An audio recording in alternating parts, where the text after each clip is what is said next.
നമ്മുടെ കൈകാര്യം തോമസ് കുഞ്ഞിരിക്കൽ,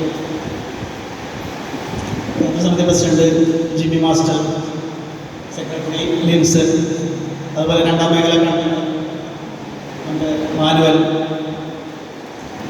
പിന്നെ നമ്മുടെ സെൻറ്റ് ജോർജ് യൂണിറ്റിലെ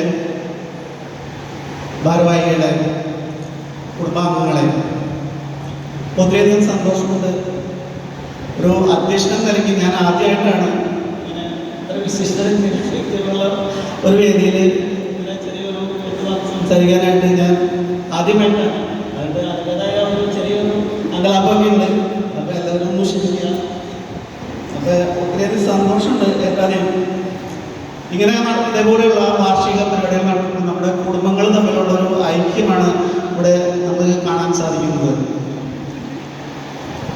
ഒരു കൂട്ടായ്മ രൂപപ്പെട്ട് വരുമ്പോൾ കൂട്ടായ്മ നമ്മൾ പറഞ്ഞു കേട്ട മാതിരി സ്വാതന്ത്ര്യത്തെക്കാൾ വാല്യബിളാണ് പരസ്പര ആശ്രയത്വം എന്ന് പറയുന്നത്.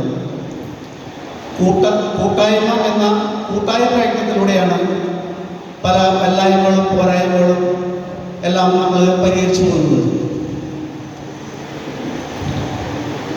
അതുകൊണ്ട് നമുക്ക് ഈ ഒരു കൂട്ടായ്മയിൽ കൂടി നല്ലൊരു ഐക്യം ഊട്ടിയുറപ്പിച്ച് സെൻറ്റ് ജോർജ് യൂണിറ്റ് നല്ലൊരു ഒത്തൊരുമയോട് കൂടി മുന്നോട്ട് പോകാനായിട്ട് ഞാൻ എല്ലാവരെയും അഭ്യർത്ഥിക്കുകയാണ്.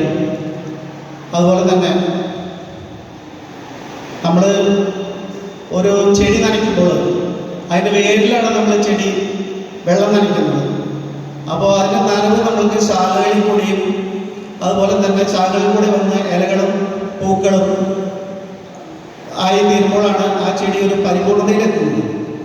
അതുപോലെയാണ് നമ്മുടെ എല്ലാ തിരക്കുകളും കഴിഞ്ഞ് നമ്മൾ ഒരു എത്തുന്ന സ്ഥലമാണ് നമ്മുടെ കുടുംബം.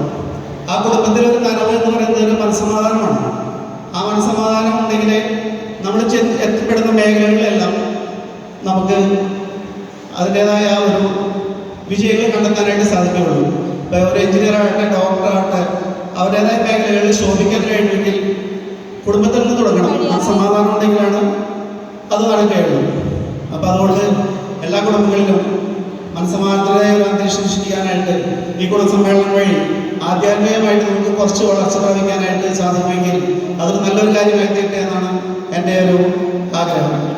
അതുപോലെ തന്നെ നമ്മുടെ യൂണിറ്റിലെ കൊച്ചുകുട്ടികൾ ഇനി വരുന്ന തലമുറകളാണ് ഇത് ഇനി ഏറ്റെടുത്ത് മുന്നോട്ട് പോകേണ്ടത്. അപ്പോൾ അവരുടെ ഇപ്പോഴത്തെ കാലഘട്ടം വെച്ചിട്ടും ഒട്ടുമിക്ക കുട്ടികൾ മൊബൈലിനും മറ്റും അഡിക്റ്റഡാണ്. തൊട്ടപ്പുറത്തെ വീട്ടിലെ കുട്ടികളുടെ പേരുകൾ ചോദിച്ചാൽ പോലും ചിലപ്പോൾ എല്ലാവർക്കും കിട്ടിയെന്ന് വരില്ല. ആ ഒരു കാലഘട്ടത്തിലൂടെ നമ്മൾ പോകുന്നത്. അപ്പോൾ അവരെ അധ്യാത്മകരെ വളർത്താൻ വേണ്ടി നമ്മൾ ബാലസംഗമം ഇതിൽ നമ്മുടെ യൂണിറ്റിൽ ഞാൻ എടുത്തു പറയുകയാണെങ്കിൽ വരുന്ന അംഗങ്ങളുടെ എണ്ണം വളരെ തുച്ഛമാണ്. മാതാപിതാക്കൾ അതൊന്ന് ശ്രദ്ധിച്ച് പിള്ളേരെ ബാലസംഗമത്തിന് പറഞ്ഞു വിടാനും ആധ്യാത്മികതയിൽ കുറച്ചുകൂടെ ഒന്നുകൂടി അവരെ പള്ളിയിൽ നിന്ന് കിട്ടുന്ന നിർദ്ദേശങ്ങളും കാര്യങ്ങളനുസരിച്ച് അവളെ വളർത്താനും അവരെ പ്രാപ്തരാക്കി അവരെ ബാലസംഘത്തിനും മറ്റും വിടാനായിട്ട് ഞാൻ താല്പര്യപ്പെടുകയാണ്. അങ്ങനെ ഒരു കൂട്ടായ്മയിലൂടെ നമുക്ക് എല്ലാം ആത്മീയതയിൽ വളരാനുള്ള ദൈവാനുഗ്രഹം ഉണ്ടാകട്ടെ എന്ന് ആശംസിച്ചുകൊണ്ട് നിർത്തുന്നു. നന്ദി, നമസ്കാരം.